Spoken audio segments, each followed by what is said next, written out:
Hello there, this is Jude Socrates.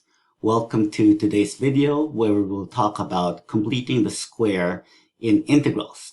So this video is inspired by one of the problems that we saw in our video about the natural logarithm functions, where we found this antiderivative, and not only did it use the formula for the integral of 1 over u du, which leads to the natural logarithm, it also needed the integral for the inverse tangent function, the arctangent function. And I mentioned that if you start out with this problem, it's okay to split up this integral into two parts. And we knew how to do the second part because of the arctangent function, but this one needed a u substitution first so that we could use the natural logarithm in order to find its antiderivative. So we just put them together like this. Now, it doesn't always work out this way. So in this video, we're going to see two examples where we need the concept of completing the square in order to perform the integration. All right, so here's our agenda for today. We are going to compute two integrals. One of them is a definite integral, and one of them is an antiderivative. And I hope you recognize that the key formulas that we are going to need are the inverse sine and the inverse tangent formula. And I guess we should also add the formula for integral 1 over u du, which we mentioned earlier, which leads to the natural logarithm. So before we can apply these formulas, though, there's something quite wrong with our problems, because not only do we see something squared, our x squared over here, we also see a 14x. Okay, so that is going to prevent us from applying the inverse sine formula directly. Same thing here for this antiderivative, where we have a 4x squared. Sure, that's a perfect square, but there's also a 20x. Okay, so that will not allow us to use this antiderivative formula directly. So in order to get there, first we need to learn how to complete the square so that from there we can use u substitution and then proceed to the integration. All right, so we're going to do something which you most likely saw in a basic algebra course. This is what we had to do in order to derive the quadratic formula. Okay, so this might sound familiar to you. So we have a general quadratic expression here, ax squared plus bx plus c. We want to change it to something that has a perfect square in it, and the linear term bx has completely disappeared. Okay, so to do that, we will factor out the a from the x squared and bx term. Okay, so it's basically a division process. So we have x squared times a, that takes care of the first term, but for the second term, instead of bx, that becomes b over ax. Okay, so quick check. If you distribute the a to the binomial in the parentheses, you'll get the ax squared. The a's will cancel in the second term to just give you bx. The plus c can stay outside. Okay, do you want to bring it inside? There's nothing wrong with that, but eventually it will have to go outside anyway. Okay. So now we want to turn this expression, this binomial in the parentheses, into a perfect square. So the idea there is we're going to take half of this coefficient, b over a, square it, and then add and subtract it within the parentheses. Okay, so maybe let's do a quick scratch paper over here. We have b over a, take half of it, and then we will square it. Okay, so that is the term that you need in order to complete the square. Okay, and of course that expands into b squared over 4a. Maple creates a strange fraction for some reason.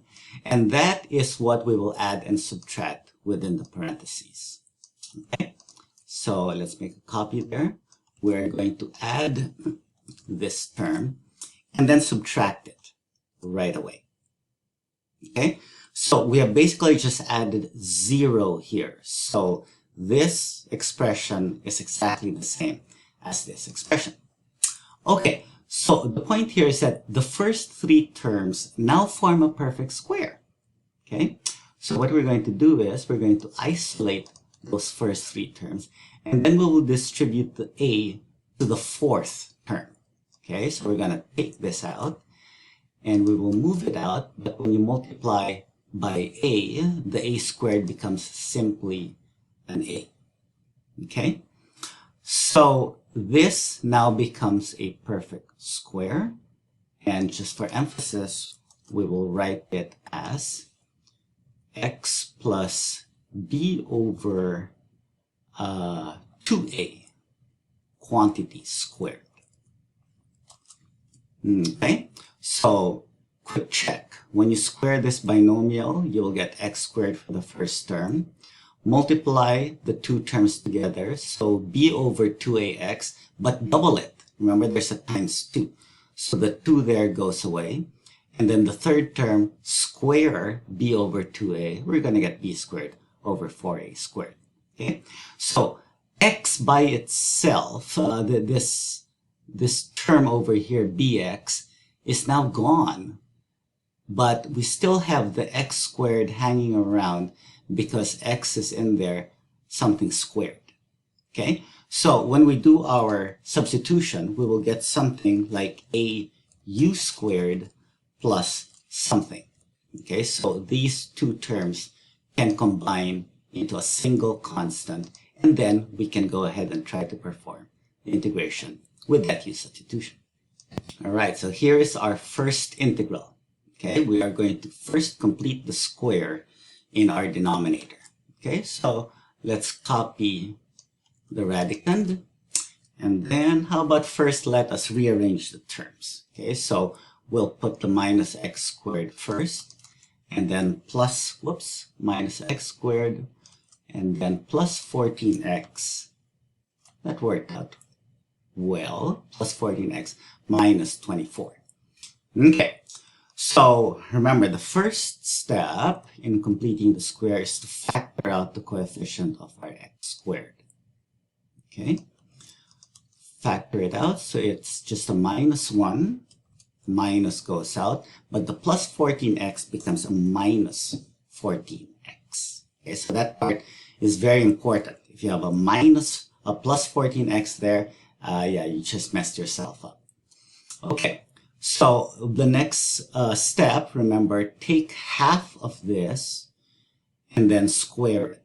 So 14 divided by 2 is 7. 7 squared is 49. Doesn't matter if you have the minus, no, because minus 7 squared is also positive 49. Okay, so we will add and subtract 49 within the parentheses. Okay, very important that you add and subtract inside the parentheses, not plus 49 inside and then minus 49 outside. Okay, again, you just messed yourself up. Okay, the point being, this is just 0. Within the parentheses, that's 0. You have not changed your expression. Okay, so our next step is to keep the first three terms together, but take the negative 49 out. Okay, that second term, the one that we subtracted, but we're distributing it to the minus sign outside, so it becomes a plus 49 outside the parentheses. Okay, so look closely. See what happened there. There's a minus 49 here, but there's a minus 1 outside, so it becomes a plus 49 outside. Okay, so now the first three terms form a perfect square. That is, do you know what it is? X minus 7 quantity squared. Okay, so remove that x minus 7 quantity squared. X squared minus 14x plus 49. Okay, combine these two. What is 49 minus 24? That is plus 25. Okay, so that is our radicand, and we are now ready to replace our radicand with this better expression. And of course, since we're going to use the inverse sine formula, it would be better if we reversed it so that we have 25 minus x minus 7 squared. All right, so I moved our problem down here. We are now ready to replace our radical with our completed square. So here we go. We're just going to replace it there like that. Okay. So now for the calculus. Okay, we will need a u substitution. This will be our u. So let u be x minus 7. So du is dx, how convenient. And well, we have a 4x plus 3, so we will need x. So it looks like x is u plus 7. Okay, shall we change the limits? Sure. When x is 7, 7 minus 7 is 0, u equals 0. And when x is 11, 11 minus 7 is 4. U equals 4. Okay, excellent.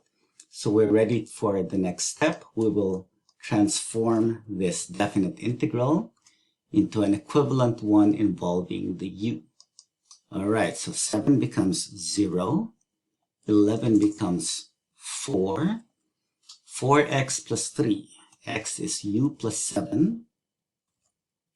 And we have 25 minus u squared. All right, and dx conveniently is just du. All right, awesome. So we have this, and we are now ready to, well, I guess let's expand the numerator. Okay, so we're going to get 4u plus 28 plus 3. So that is 4u plus 31, 31 rather, plus 31. Okay, looks good. So now, now we can break up this integral into two pieces, because one of them we can do another substitution, and the other one we will need the inverse sine formula. Okay, so why don't we break that up here? So this is equal to, here's what I'm going to do. I'm going to add two things, but in the first one, we will remove the plus 31. In the second one, we will remove the 4u. Okay, there you go. Additivity. We will break it up into two. And I guess we can also factor out the 4 and factor out the 31.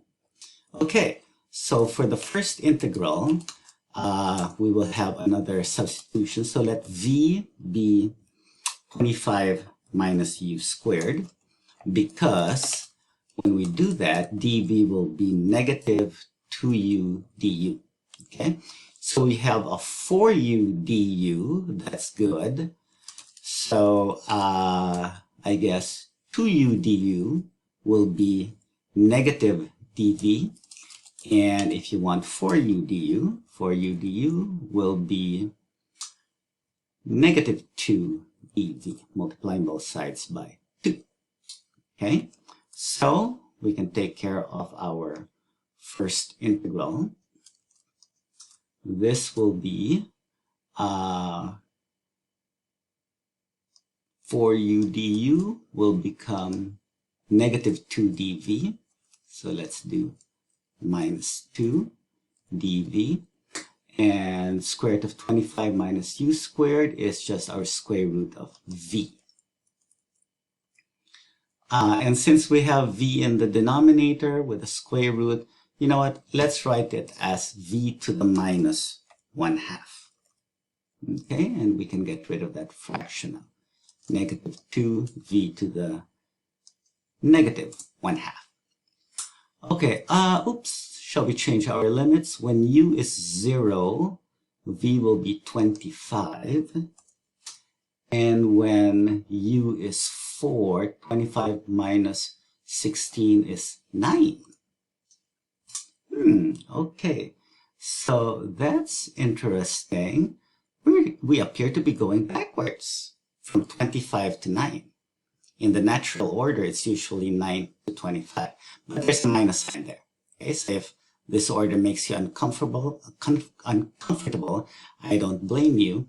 But if we use the minus here, it will write itself. Let's do that so it looks better.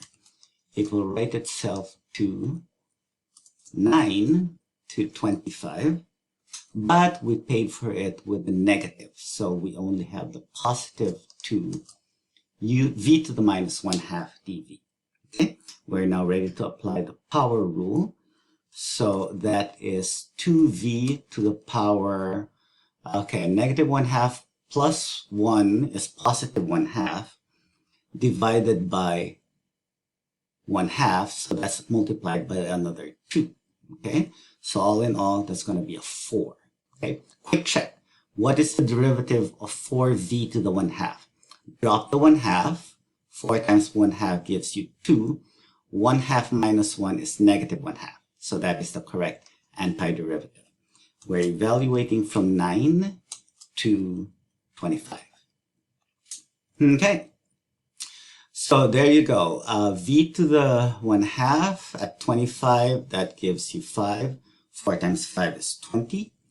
And then at 3, 9 to the left, that's just 9 rather. V to the 1/2 is 3. 4 times 3 is 12. All right, so 20 minus 12 gives us 8. Okay, excellent. So our second term is this, and this is where we need the inverse sign antiderivative. Okay, so you remember what to do first. That's a 25 instead of a 1. So we're going to factor out the 25, and that leaves a 1 in the first term and a u over 5 squared in the second term. Okay, some of you are wondering, where did the 1 come from? And that's because there is a 25 here and a minus u squared here. So you know what? Let me make a copy of this here so that you know where it came from. Factor out the 25 from 25, you get a 1, not a 0. Okay, so there's a 1 there. And then you get a u squared over 25. Let's write that as u over 5 quantity squared. Okay, so we can now take the 25 outside. It becomes a 5 rather. And you have 1 minus u over 5 squared du. Okay, so if you like, we can do another substitution there. Let's call it w. So it's a different letter. W is u over 5. So when u is 0, w is also 0. And when u is 4, w is 4/5. Okay, we also need our du. Okay, so dw is du over 5. So du is 5 dw. Okay, so we are ready now to substitute that into our integral so far. Okay, let's scoot it up a little bit. All right, so we have integral from 0 to 4/5, and then we have 1 minus w squared, and then the du is 5 dw. Ooh, how convenient. The 5s go away. We've seen that happen before. It's not really a big surprise.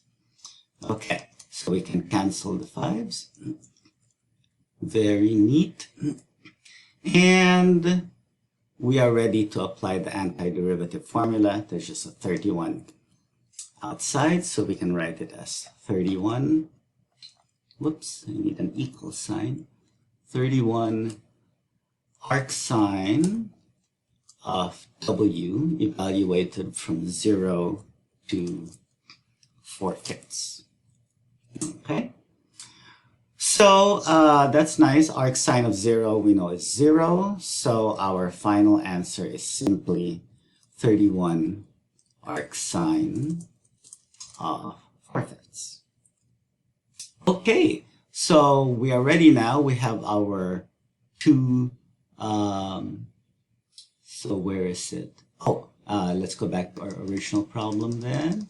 It is back here. So we have our decomposition here, and we said that, here it is, where we broke it up into these two pieces, and we are ready to harvest our two answers. Okay, so this is our problem, and the first portion we said is 8, okay, and the other one is plus 31 arcsine of 4/5. All right, so that is our final answer for the first problem. Okay, second problem. So in our denominator, we have this quadratic, and of course in this problem there is no square root. Okay, so first step, factor out the 4 from x squared plus 20x. So we get 4x squared, 20 divided by 4 is 5x. Okay, and then we can keep 34 outside. Okay, 2 does not go into 5, but that's okay. We don't discriminate. 5 divided by 2 squared, so that's 25 over 4. 25 over 4, subtract 25 over 4. Okay, so I will just copy this. Okay, first 3 terms once again form a perfect square. Get it all the way there. And we can take out the minus 25 over 4 times 4, so that is simply a minus 25. Okay, so the first 3 terms once again form a perfect square, so that is 4 times x plus 5 over 2 quantity squared plus 5 over 2 quantity squared. Okay, 34 minus 25 becomes 9. Okay, well, we're not too crazy about fractions, so how about this? Let's form a common denominator. So let's make that 2x plus 5 all over 2, and then we're going to square that. Okay, is that right? Yeah, 2x plus 5 over 2 squared. But check it out. We have a 2 squared here that can cancel with the 4. Isn't that nice? So we will just get 2x plus 5 quantity squared plus 9.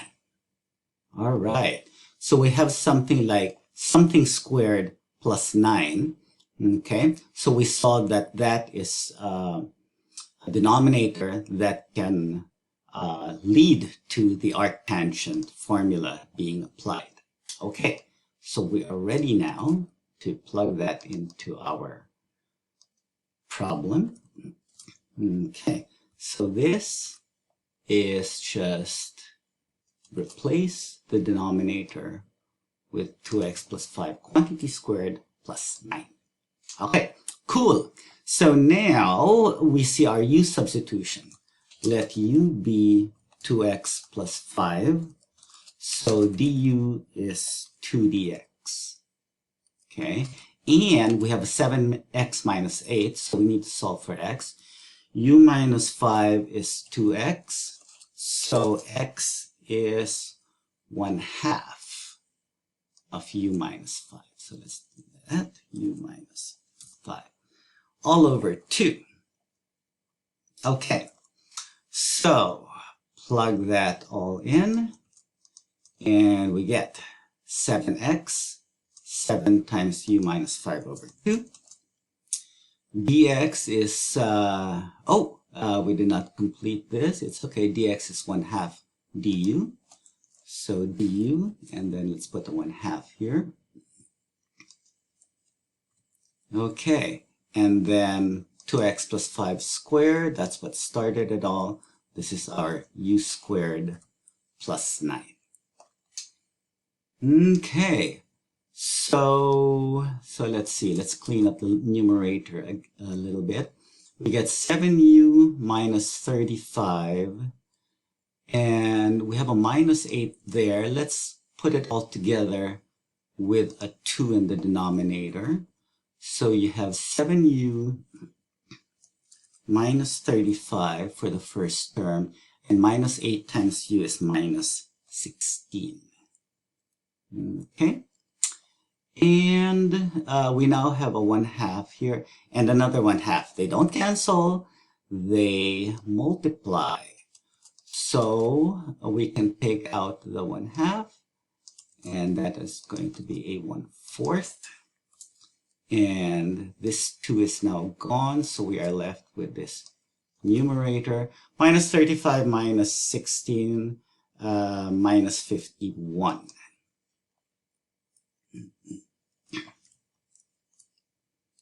Okay, there we go. So we are now we can break this up into two integrals, because if we have v is u squared plus 9, dv will be 2u du. Okay, so that u is going to take care of that u du. Okay, and the second term naturally lets us use the arctangent formula. Okay, so we're going to do two things. We're going to break it up, break it up, break it up. So for the first one, we get 7u minus 51. Okay, and yeah, sure, let's take the 7 out for this one. Okay, and here you get minus 51 over u squared plus 9, and yeah, we can also take that out. Minus 51 over 4 times 1 over u squared plus 9. All right, great. So for the first integral, let v be u squared plus 9. So dv is 2u du, and u du is 1/2 dv. Oh, 1/2 comes back. 1/2 dv.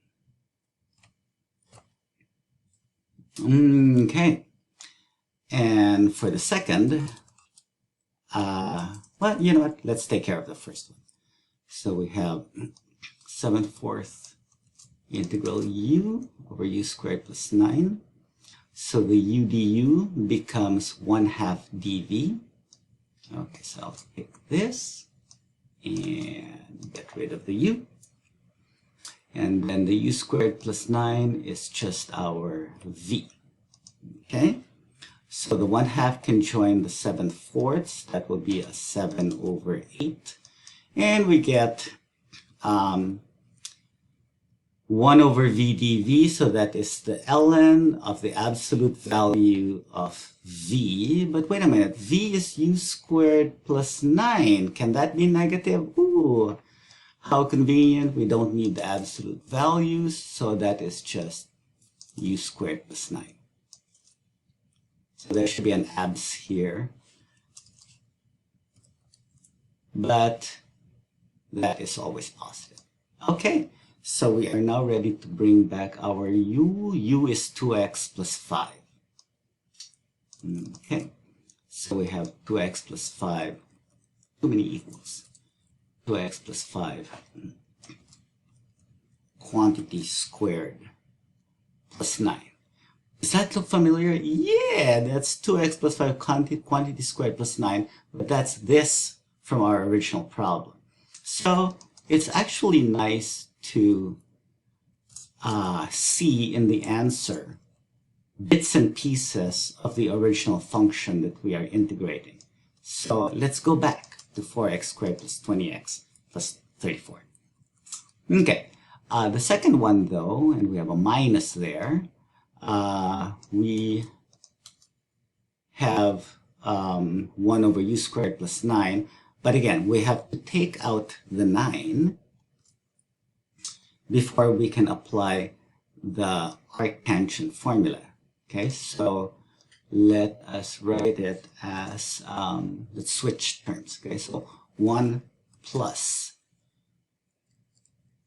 delete u over 3 quantity squared. And again, there is no square root. Okay, it's just u squared plus 9. Factor out the 9. The u squared becomes u over 3 quantity squared. Okay, so we can take out that 9. Oh, that's 3 times 3. 3 goes into 51. So what is that? 17 times 3? Yeah. So we can write this as 17 over 4. And we have the integral of this. The 9 is gone. Haha. We don't need those parentheses. Is that right? Oh, but there's another 3. Ooh, almost. So that should be 17 over 12. Okay, 17 times 3 is 51. Okay, so cancel one of the 3's. There's another 3 remaining. 3 times 4 is 12. Okay, so we are ready now to do another substitution. Let w be u over 3. So u is 3w and du is 3dw. So we get 17 over 12, 1 over, that's a w squared, and the du is 3dw. I hope you appreciate what is happening here, where we have another 3 that cancels with the 3 that I almost forgot. Okay, so that becomes 17 over 4. The 3 now goes away, and that's the arctangent integral. Okay, so yeah, we can erase that. This is arctan of w. And where did w come from? U over 3. So we have arctangent of u over 3. It's always getting an extra equal sign. So annoying. U over 3. But who was u again? Sounds grammatically incorrect. U was, there it is, 2x plus 5. So we get arctangent of 2x plus 5 over there. All right, very nice. So put together our problem. Okay, so this is our original problem, which we said decomposes to this.